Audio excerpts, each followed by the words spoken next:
Tonight on Jerry Spence. First, there was the trial of the century. Now, Chapter 2 begins. As O.J. Simpson finally speaks, will the Goldmans find the answers they seek? Tune in as Jerry Spence analyzes the civil suit of the century. That's tonight on Jerry Spence. Straightforward with Roger Ailes. I think our children are absorbing awful things from all of this court TV stuff. Beneath the surface. The president always needs to be able to say, this is what's important. Roger Ailes on Straightforward, weekends on CNBC. The Money Club is sponsored by the Burger Funds. Coming up on The Money Club, the markets were pushed and pulled by a variety of news this week. We'll review the headlines that affect your bottom line. Plus, we'll tell you whether your mutual fund is staying ahead of the pack so far this year. And we'll take your personal investment calls next.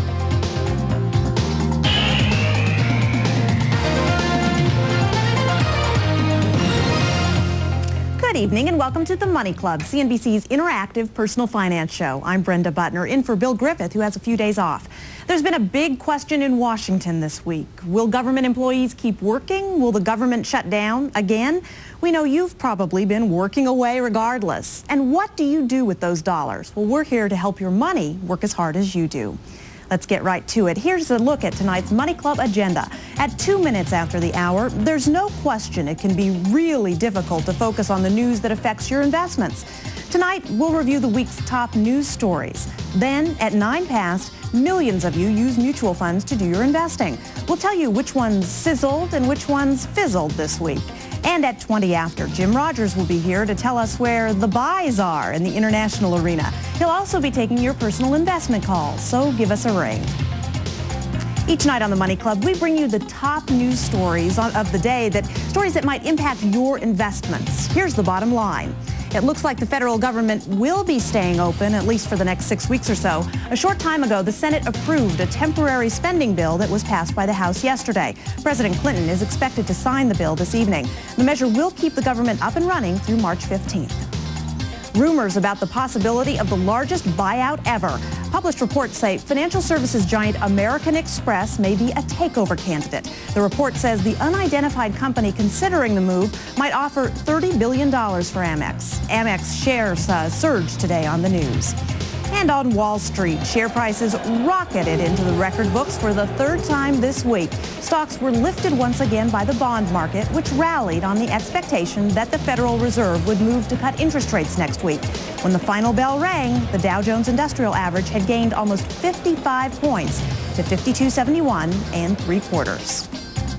With so many events out there moving the markets, it can be hard to identify which ones might move your portfolio.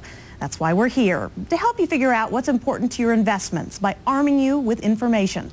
So in this week's Flashback Fast Forward segment, we take a look at the week that was and jump forward to the week ahead.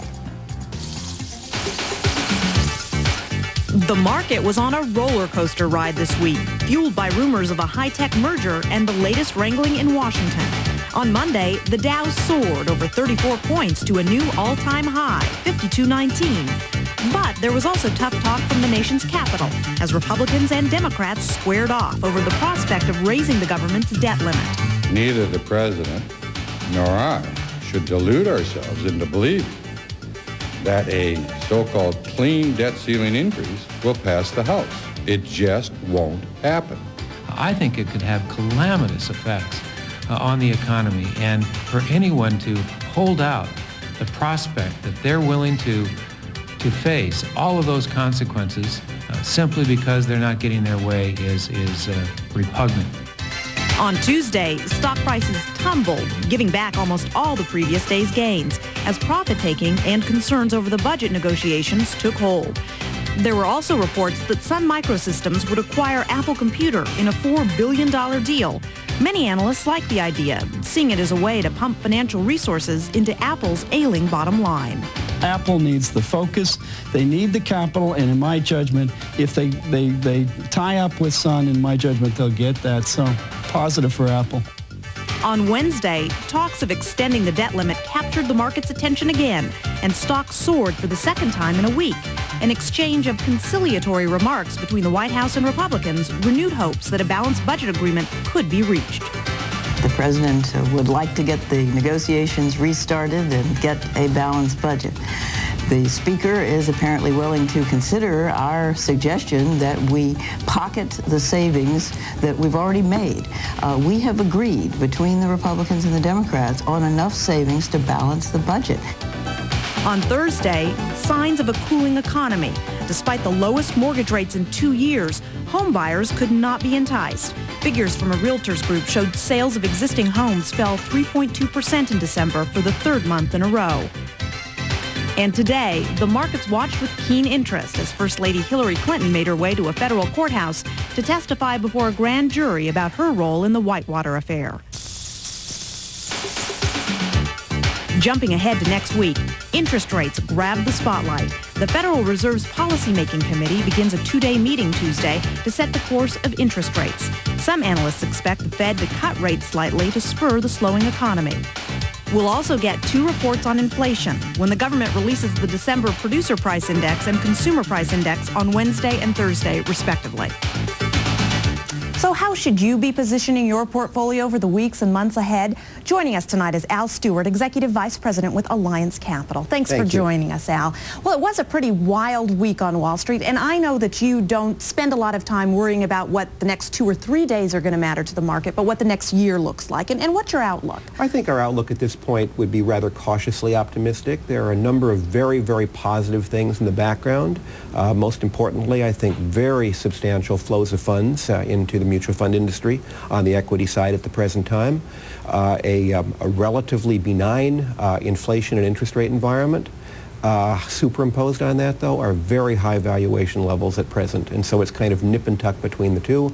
I think we'd be really cautiously optimistic, looking for high single-digit, low double-digit returns over the year. Okay, well, let's nip and tuck a little bit and get specific. What specific stocks look good to you in this environment? Well, I think the industry that intrigues me the most at the present time is telecommunications. I think it is quite probable that you are going to get a bill out of Congress and signed over the next, perhaps even several weeks, and many stocks in that industry have been quite weak recently. One of our favorites would be Telephone and Data Systems, which is a extremely undervalued security based on 3 very important business groups it has, particularly cellular telephony. Are there any sectors that you should shy away from this year? I think the area that I would be most concerned about over the next year would be the big RBOC telephone companies that performed so well last year, and some of the really big oil companies that also performed well. I think this will be a year in which for a change, some of the intermediate and smaller cap stocks will do quite a bit better. And what about international investing? How are you on the market? There are a number of very exciting individual issues internationally that I'm focused on. As you know, last year the U.S. market was the world champion. I think going into '96, it's highly probable that we will get much better returns from other areas of the world, particularly Asia and some of the smaller markets in Asia, the Five Tigers. And in your opinion, is it better to invest internationally for smaller investors through mutual funds or through ADRs, American Depositories? Well, of course, there are a number of ADRs and a number of foreign companies specifically that I own and like, but I think for individual investors, it's far easier to go through a good mutual fund. Okay, well, we're going to be talking to Jimmy Rogers about that as well. Is Wall Street keeping an eye on Washington? What does this whole budget mess mean to our portfolios? Well, quite frankly, it's been rather surprising. The budget mess has meant virtually nothing so far in terms of the way the markets have operated. I think the key thing, beyond whether or not there's going to be an agreement in the short run, is that both sides seem to be really committed to the view that things need to be reined in a bit. So it's really a matter of degree more than it's a matter of what the ultimate conclusion is likely to be. So I guess with some concern, I'd say that no, I don't think it will be making that big a difference unless they get really, really stupid. Okay. Well, thank you very much, Al. Thank you very much. Always to see you. And we were joined, of course, today by Al Stewart, Executive Vice President with Alliance Capital.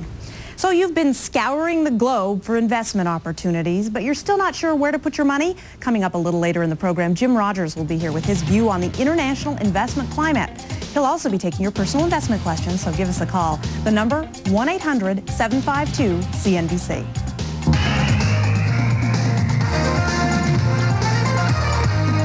But up next, there are now more than 6,000 mutual funds available to investors. How did your fund do this week? We'll tell you which funds topped the charts and which ones finished at the bottom when the Money Club continues. This program is brought to you by State Farm Insurance. Like a good neighbor, State Farm is there. As a new parent, my hours can be pretty unpredictable. I think a lot of the young parents that come into my office and talk about life insurance have a lot of the same needs and have gone through a lot of the same things that I've gone through. They're really looking for somebody to tell them about life insurance, to talk to somebody they trust. When people leave my office, I think they feel that, hey, this guy doesn't just know about life insurance, he knows about life too. State Farm is there. The number one ranked balanced fund over the past 15 years is CGM Mutual Fund, returning more than 716% over the past 15 years. Though the fund invests in both stocks and bonds, CGM Mutual Fund also outperformed the Lipper Balanced Fund Index and Lipper Growth Fund Index for that period. The fund has been managed continuously since 1981 by Ken Huebner. For a prospectus, call 1-800-CGM-INFO. CGM Mutual Fund, America's number one balanced fund for 15-year performance.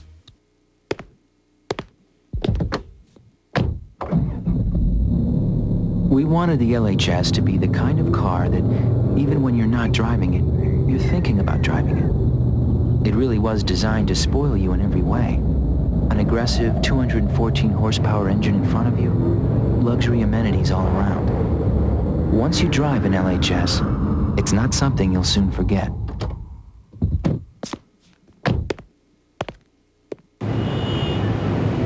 Consolidating my discount and full-service accounts at Oldie was simple.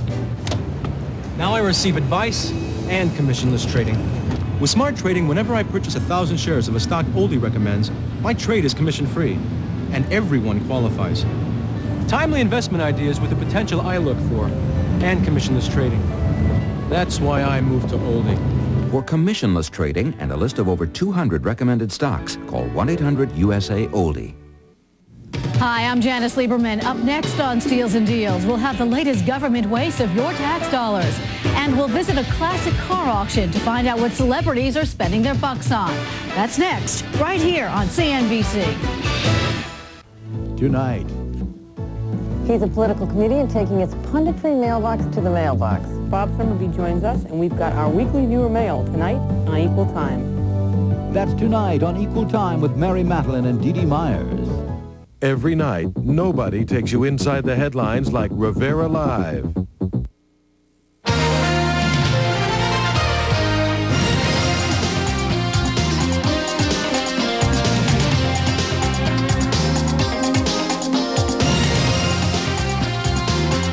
Welcome back. High-tech funds finished strong this week, while funds investing in India once again did not. How did your mutual fund fare this week? Here's a look at the cream of the crop and the bottom of the barrel. Science and technology funds led the open-end winners list. Coming in first, the Seligman Communications Fund. It gained almost 9.5%. Intel and Parametric Technology are among its top holdings. Next was the 20th Century Gift Trust Fund. It jumped 9.33%. The Stedman American Industry Fund is third with a gain of 8.33%. This fund has fewer than 10 holdings, with warrants representing about half of the fund. Coming in fourth place is the PBHG Select Equity Fund. It advanced 8.12%. 43% of this fund is invested in the technology sector. And completing the winners list is the Alger Defined Small Cap Fund. It rose just over 8%. As for the losers, the Smith-Barney Telecommunications Income Fund gave up 2.68%. Bell South Corporation and Bell Atlantic are among its top holdings, while the Grandview Investors Retail Realty Income Fund lost about the same, down 2.23%. The Benham Target 2020 Fund finished with a drop of 2.66%. This fund invests in long-term zero-coupon bonds maturing in the year 2020, while the Wright Equity Japan Fund came in fourth, losing 2.17%. And completing the open-end losers list is the Benham Target 2015 Fund. It gave up 2.14%. It was a mixed bag of winners on the closed-end fund list. The Pakistan Investment Fund led the way with a gain of 12.75%. The Brazilian Equity Fund finished second, up about 11%. A limited fund advanced almost 8%. This fund invests in South African gold and gold mining issues. The Central Fund of Canada, a pure gold and silver bullion play, captured fourth place, jumping 7 3/4%. And rounding out the winners list is the Southeastern Thrift and Bank Fund. It rose 6.86%. Now, on to the losers.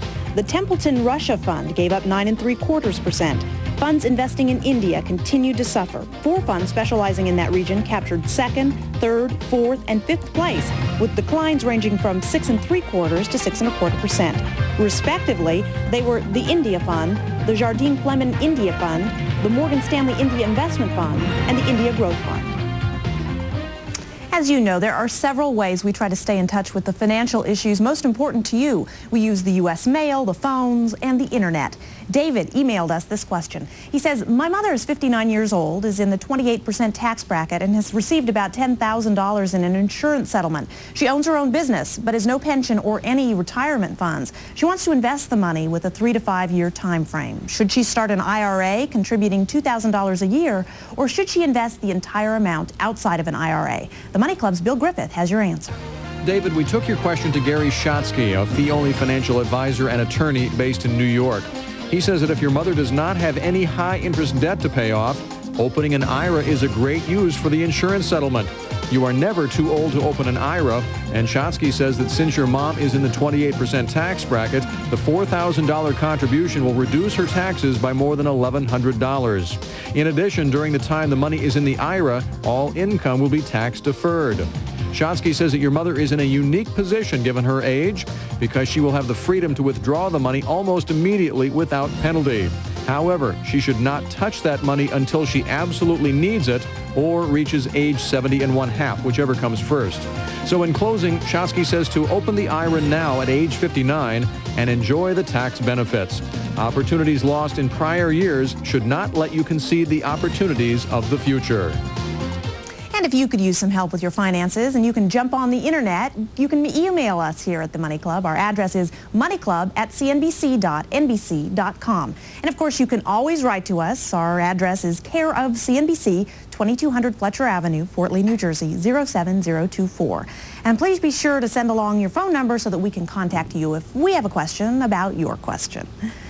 You've probably heard the expression, the world is a big place. Well, that is certainly true when it comes to the world of finance and investments. When we come back, Jim Rogers joins us with his take on overseas investment opportunities. He'll also be taking your personal investment questions, so give us a call. The number, 1-800-752-CNBC. We'll be back in a flash.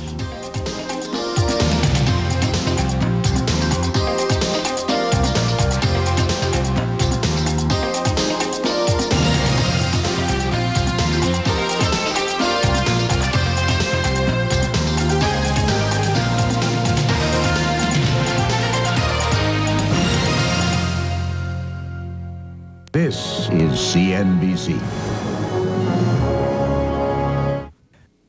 This program is sponsored by Capital Growth Management, managers of the CGM family of no-load funds. If you're interested in getting in on the ground floor, consider CGM Realty Fund. In just 1 year, CGM Realty Fund has risen to become one of the top-performing real estate mutual funds, according to Lipper Analytical Services. CGM Realty Fund is managed by Ken Huebner and offers the potential for high current income and long-term capital appreciation. For information and a prospectus, call 1-800-CGM-REIT. CGM Realty Fund, a top-performing real estate fund. Once there were two municipal bond insurers, Capital Guarantee and Financial Security Assurance. Because both were committed to capital strength and a conservative philosophy, it seemed natural to merge. FSA, getting bigger, getting stronger.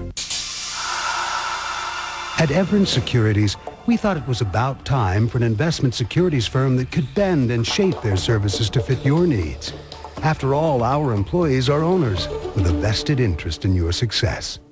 I will build a motor car for the great multitude, constructed of the best materials by the best men and women to be hired.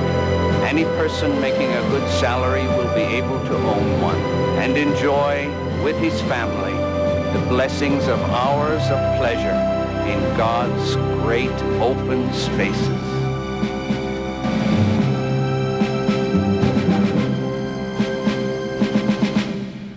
So you've chosen to be your own boss. Running your own business means doing what you love, and doing what you do best, except one thing you don't love one bit, doing the books. Well, now you can say goodbye to your bookkeeping hassles forever, because the makers of Quicken have invented QuickBooks, the #1 selling accounting software that makes it fast and easy to do the things you don't love doing, like paying bills, writing invoices, figuring out what your customers owe, even tracking inventory and doing payroll. QuickBooks makes it all hassle-free. How's this for fast information? A click, and QuickBooks shows you this quarter's income and expenses. And look, a few keystrokes, and QuickBooks does your invoicing for you, and then does the bookkeeping automatically. So you can get back to doing what you do best, growing your business. It's even easy to try QuickBooks. Call now to get a trial version for just $8 through this special limited-time TV offer. That number again is 1-800-314-8844.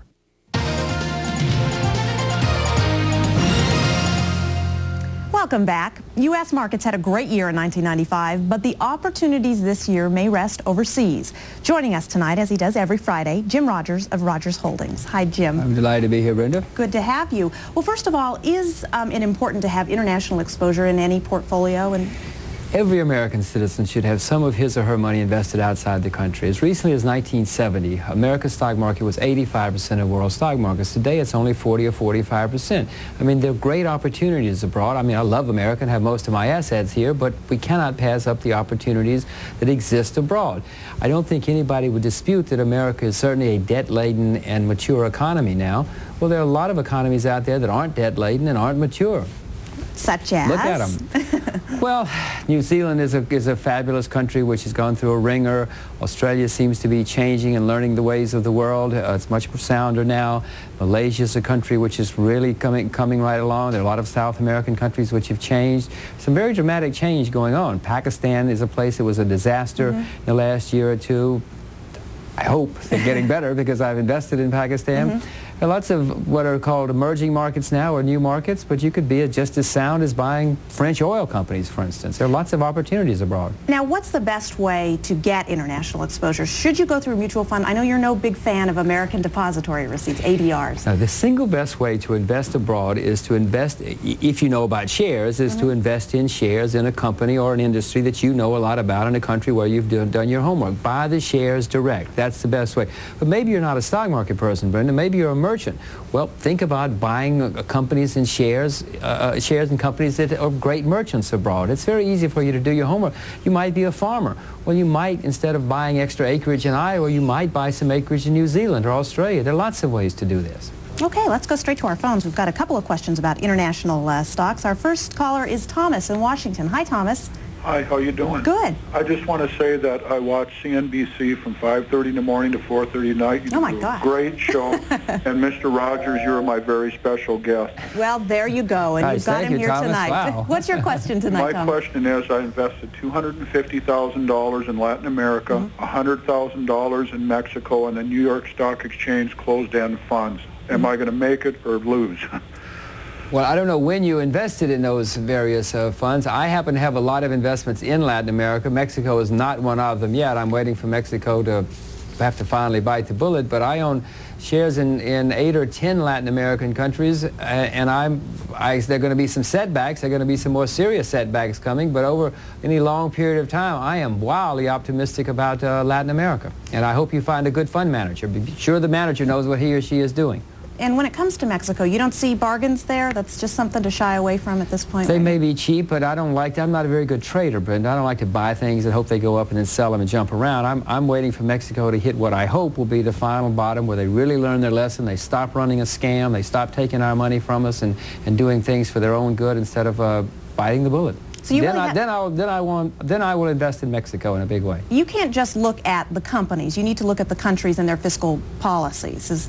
It ain't easy getting rich. You got to do a lot of work. You got to look at the countries. You got to look at the currency. You got to look at the companies. You got to look at elections. You got to look at all sorts of things. I wish it were easy. It never was easy in my life. Well, you make it look that way sometimes. Okay. Our next caller is Rick in Ohio. Hi, Rick. Hi. Hi, Rick. Yeah, hi, Jim. Hey, listen, Jim, what I'm concerned about is I got about 15 to 20% of my money in the big blue chip oil companies, all three of them. And I also got about 15% of dogs, and I wonder if I get any kind of pop out of the dogs, if I'd be smart to put that in with the oil companies. Well, I don't know what kind of dogs you've got. I will give you my view on oil. I'm more and more optimistic about oil. The way I'm playing oil is I own some now, not a lot, but some. I'm waiting for the Iraqis to be allowed to sell oil in the oil market again. Right now, Iraq cannot sell oil in the international oil markets. Once they do come back, that's going to knock the price of oil down, in my estimation, at which point I want to buy a lot of oil stocks. Or when they come back in, it's not going to knock the price of oil stocks, and then I really want to buy a lot of oil stocks because I know that it will have already been discounted in the market.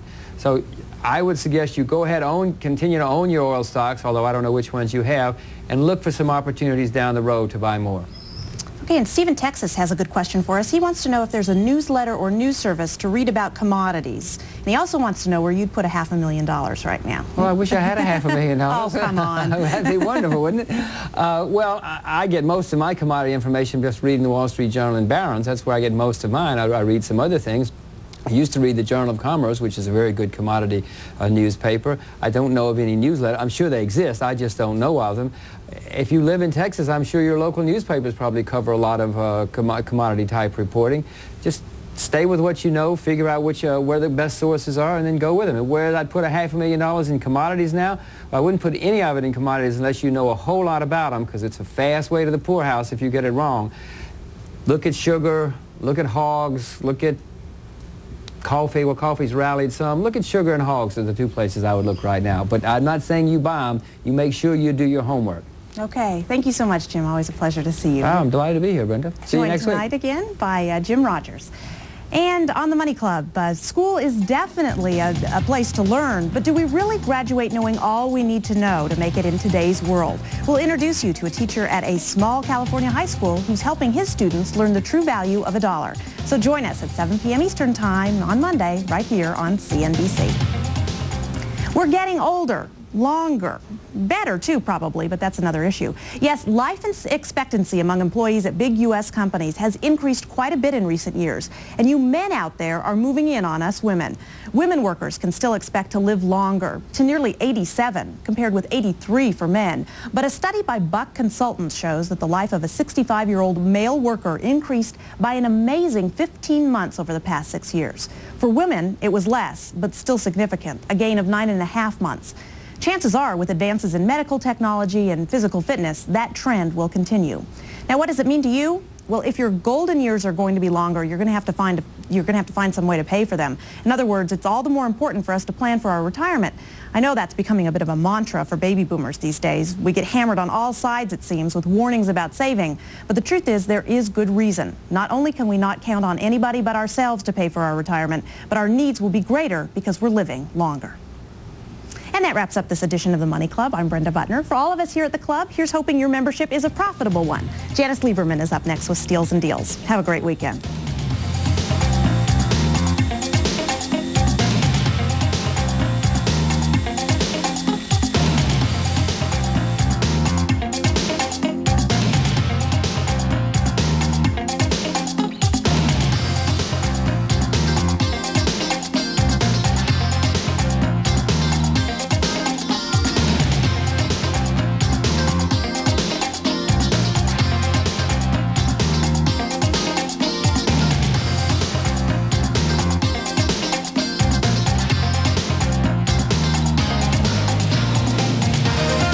If you wish to purchase a copy of the preceding program, please send $6 for transcripts, $24.95 for a videotape, plus $5 for shipping and handling, along with name, air date, and subject of the program to Burrell's, Post Office Box 7, Livingston, New Jersey, 07039.